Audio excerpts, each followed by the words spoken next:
Slovenska mesta širijo območje za pešce, saj si želijo izboljšati kakovost življenja, oživiti mestna središča in spodbuditi razcvet turizma.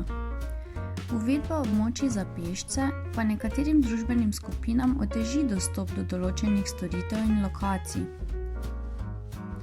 Ljubljana je zato ponudbo javnega potniškega prometa obogatila s prevozom na klic.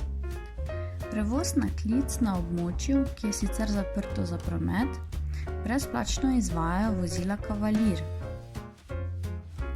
Namenjena so prevozu starejših in gibalno oviranih, pa tudi drugih prebivalcev in obiskovalcev. Vozila Kavalir so električna in tako tudi ena od okolju prijaznejših oblik prevoza v mestu.